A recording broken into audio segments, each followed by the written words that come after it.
Hello everybody, my name is Brian, also known as Bray. Welcome back to another video. Welcome to the final episode of Devil May Cry Novel Volume 1. This is going to be the final episode for this series. Surprised I made a series out of this. I'm going to talk about the final phase and talk about the epilogue at the end of the book. So yes, without further ado, let's just get right into the discussion. So, let's rock.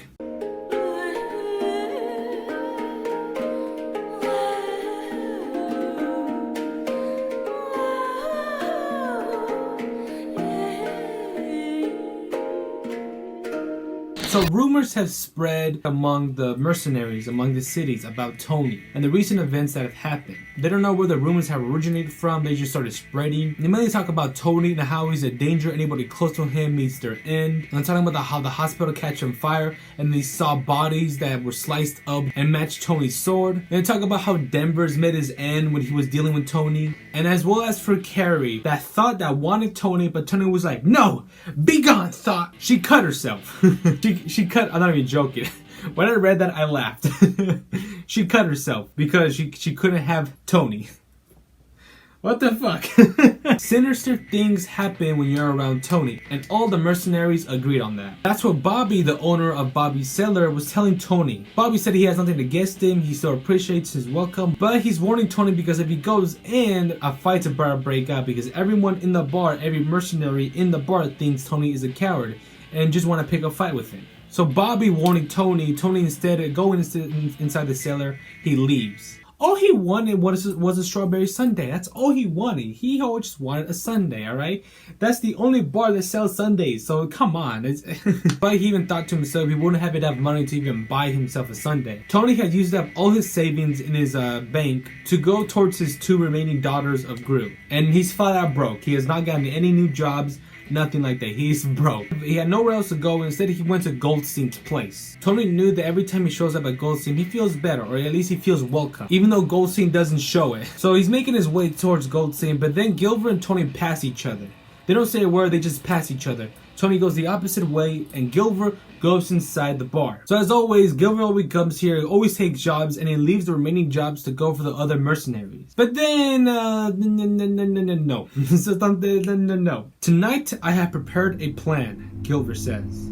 Gilbert gathers all the mercenaries around, and all the mercenaries get their attention on Gilbert. And Gilbert says, gentlemen, if you have a God to pray to him now. If you have a God to implore him now. For now on, this will be your grave, and become a world for us who are not human. I don't have any grudges against you, gentlemen. But unfortunately, you are acquainted with Tony Redgrave. Gilbert stabs his swords into the ground, and then cracks on the wall started appearing, and blood started pouring out of those cracks. And then, demons come in. They start attacking all the mercenaries around them, killing them instantly. Some of the mercenaries do fight back, but it is not enough to hold the demons off. And Gilbert is in the center watching this massacre. The ones who died fast are weak, but the ones that hold their own, Gilbert does compliment them, saying that you will be a great host to these demons. Then Gilbert's sword started glowing a dark aura. What a delicious despair. I can feel myself swelling with power.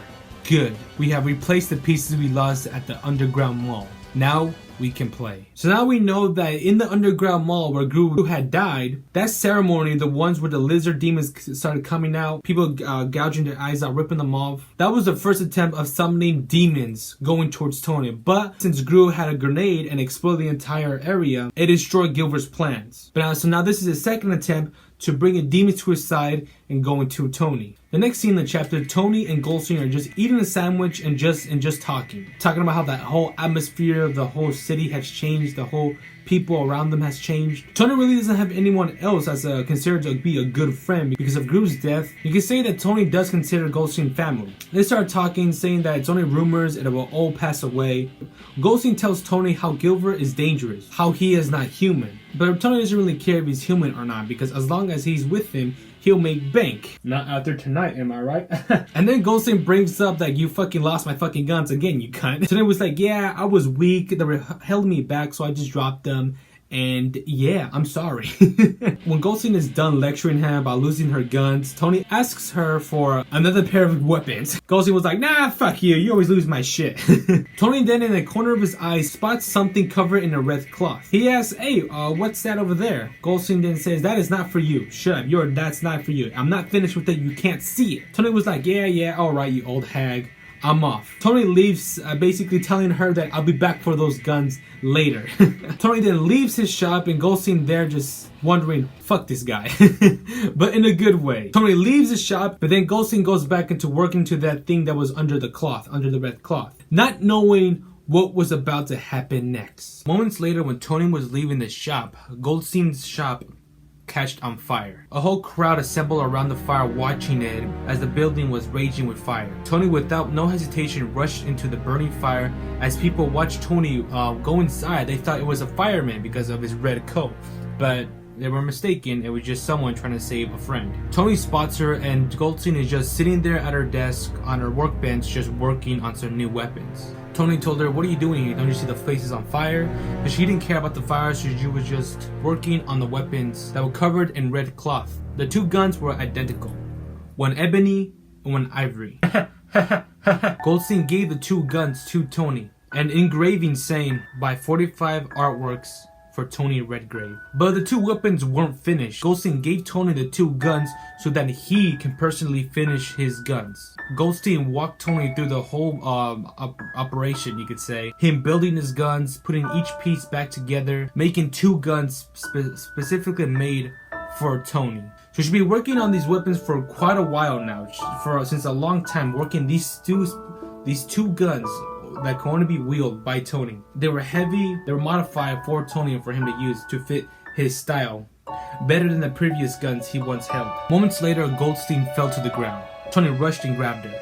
Then he saw a deep cut, a deep slash on her back covered with blood. Since Goldstein's body wasn't as young as it used to be, she was weak and she was dying. Tony held Goldstein right next to him, and Goldstein's eyes were closing slowly. Open your eyes, answer me, say something.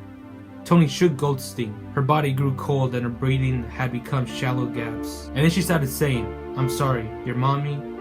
Tony responded, old lady. But Goldstein's mind was somewhere else. She seemed to think Tony was someone else. She weakly caressed his face. The contact was strange yet familiar, like a mother's hand. Your mommy is already so this back. Goldstein was trying to say something, but she didn't have the strength. Her bloody hand slid through her chest. What do you mean, old lady? Tony responded. Moments later, Goldstein could not hear him no longer. Her body went limp in Tony's arms. A certain smile inched on her face. The 45 caliber artist had passed into heaven, aimed to the hellish inferno of her beloved shop. Goodbye, old lady. Something inside Tony was breaking free. I'm a big crybaby, just like Drew said. You two were soft on me, so I can't help it. I'm sorry, I lied to you. I forgot who I was. Tony stood there, grasping the new weapons Goldstein had given him. I forgot who I was for a very long time. Goldstein's body merged into the image of Tony's mother on the day she died. Eva had given her life protecting him. The past and present blended into a seamless vision, and Tony was unable to distinguish between them. He heard a familiar voice whisper over the cracking flames. After his mother's death, Tony had become obsessed with an old sword left behind by his father. Eventually, the sword had spoken to him. Hide that name. Blind yourself to it and run away. So I hid my name and lived as Tony Redgrave. Up until now. I deceived them so that I could gain the power to fight them as equals. Had the sword really talked to him? Was it a supernatural ploy by the servants by the Demon King? Had they toyed with him as a child until he was ready to play their games? Now is the time I will take my true name. He toyed with his new guns. He spun the weapons around as he did with the martial dance, balancing and flexing until at last the pistols were nothing more than a natural extension of his body. Crossing the guns through his chest, Tony opened his eyes. I am. A demon rose from the pit of fire. Dantes then started blasting away the demons that was hidden in the fire. I'm gonna find you, demon, and send you straight back to hell.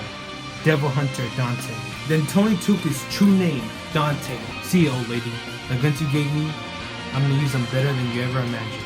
As he walked away, Dante consciously just said, goodbye, mother. Resembling that this entire death, that Goldstein had a similarity to his mother, how he treated him, and what she did for him. Now, his name is Dante. His name is now Dante. No more Tony. Tony Redgrave is gone. Now who emerges is the one and only son of Sparta, Dante. Now his name is Dante. His name is not fucking Dante. Jesus Christ. That's been the entire joke of this entire series. His name is Tony. No, his name is Dante. Now, he awakens as Dante. I spun around way too much. This chapter really got to me. I felt like crying. I wanted to cry. I did tear up a little. I felt for Tony. I felt for Tony, how he felt. Goldstein grew. Everyone he lost, he wanted them to feel as equal to him. He hid his name, tried to hide his past, and try to start something new. Live as he wanted to be, a new person, as Tony Redgrave. He was sad because he lied to them. Those two never really knew who he truly was. Goldstein and Gru. So now he took his true name, Dante. Dante passed through the crowd that was around Goldstein's shop that was in flames. Tony passes him without care and walks through the dark alleys. I can now say Dante now. No more Tony. Tony's gone. Now I can just say Dante and not be mistaken, alright? His name is now Dante. Dante walks through the alleys and who emerges? We all know demons emerge, lunging at Dante, now calling him for his true name, Dante. Dante gets his guns, ebony and ivory, and starts blasting the demons away. As stylish as fuck, because we know who Dante is now, and we know what he's capable of now with these two new weapons that he's gained. And then he gets the sword that was left for him from his father. He grabs his sword, cutting demons in half. But now since he has taken his true name, the sword now becomes bigger, twice as large as Dante's size. It doesn't specifically say what sword it is, but we can probably much say and guess that it could be Rebellion. And it's more effective, has more long range, and starts slicing demons easily now. Now the demons, instead of being scared, crying for help, feeling despair. After he was finished with the demons, he kept walking. And then he stumbled upon a place where he's had the same feeling as the other place that he encountered with demons. It was cold, it was windy, and he stood in front of Bobby's cellar, the bar that everyone goes to, the place where it all began, where he first encountered Gilver. He knew that Gilver was behind this. He sensed it. When he walks in, it seems normal. Everyone's there. All the mercenaries are there chatting, laughing, drinking. Good old Bobby's there in the front of the counter. He didn't know what was going on. So he took his gun, aimed at the ceiling, and started shooting it. And then the lights went out. The corpses that was there standing, he found out they were all dead. The corpses then started speaking, saying, Tony, help. Tony, it hurts a lot. Tony. But he knew they were dead. He knew they were all gone. And Tony called out saying, Come on out, bandage boy. The one and only mastermind comes out, Gilver. So then Gilver asked him, do you have any questions, Dante? Gilver knew exactly who Tony was in the beginning, or who Dante was. I'm sorry, fuck me. He knew that his intentions was to go for Dante. The sword sheath, ready to lunge at each other, ready to fight. What are you, man? You don't smell like the other things. Gilver responds, you don't need to know. In any case, I'm going to crush you. You have our blood coursing through your veins. You're the half-breed offspring of a human and a demon, and you betrayed our side. Time unfroze and Dante and Gilver lunge at each other. Now the fight between these two mercenaries begins. Dante and Gilver. So they're both a match against each other. Dante counters Gilver's attacks, and Gilver counters Dante's attacks. But Gilver has studied him every time they go on missions, so Gilver knows Dante's techniques. Dante is at a slight disadvantage because his sword is really wide and big and heavy, while Gilver's sword is small, light, and fast. But Dante has a good chance of slicing Gilver in half. So when Dante takes his sword and swings it around and is about to cut Gilver in half, he hits Gilver, but then his sword deflects. The sword flies back while his arm is tingling, wondering what the hell happened. Gilver reveals that he has full plate of armor under his suit. He rips his suit and bam, a full black armor he has on. Wow, he was prepared for that shit. So now he has the armor now. But either way, Dante's still going to use brute force to go and try to take out Gilver. I can read it, Dante. I know everything that weapon is capable of. When Gilver said that threw Dante off balance, wondering how the hell does he know about this weapon? How does he read it? How does he know my father's weapon? And it's very interesting of how he knows. Since Gilver knew Dante's strategy, he's able to knock Dante's sword out of his hand. And now Dante is there without a sword. Gilver there is swinging his weapon trying to cut him, but Dante manages to dodge all of his attacks. So now Dante had to think of a different strategy for him to take Gilver out without his weapon. So then his strategy was to go for his legs, try to take him down. That's what he tried to do. Gilver saw that And guess what he pulls out?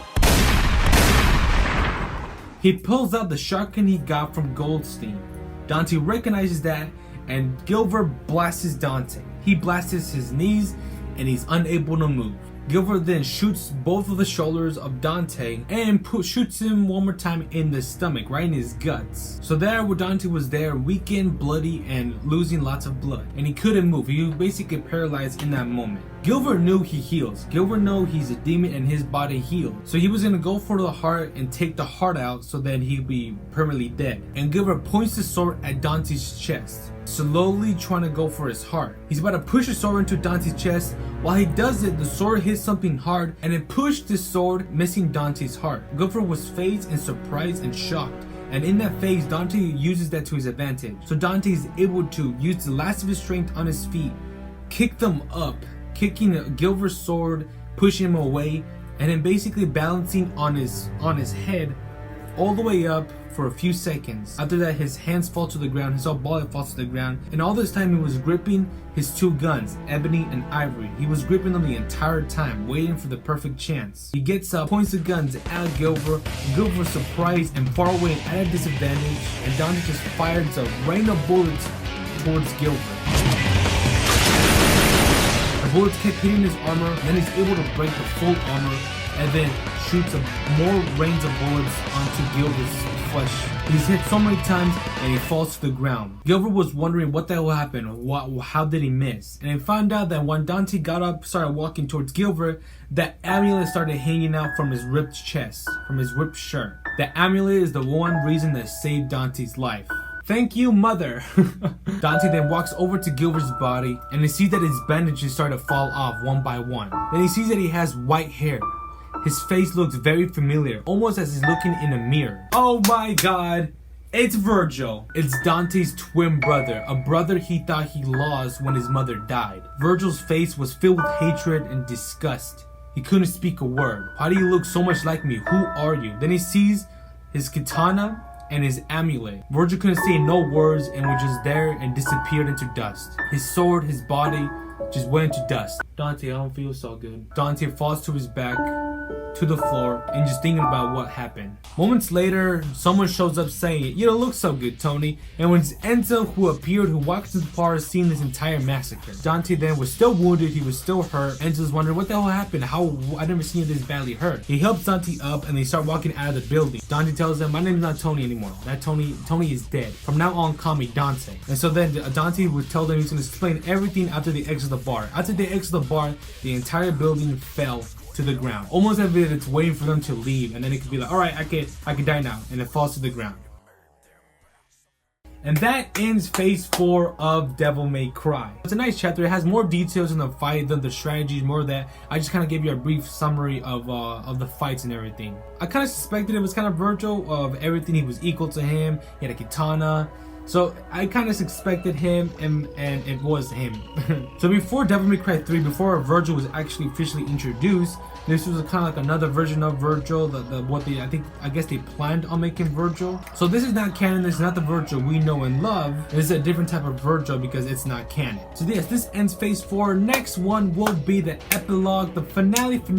I know I said that this will be the finale, but next one will be finale, the epilogue, the conclusion of the novel. So yes, I'll see you guys until then.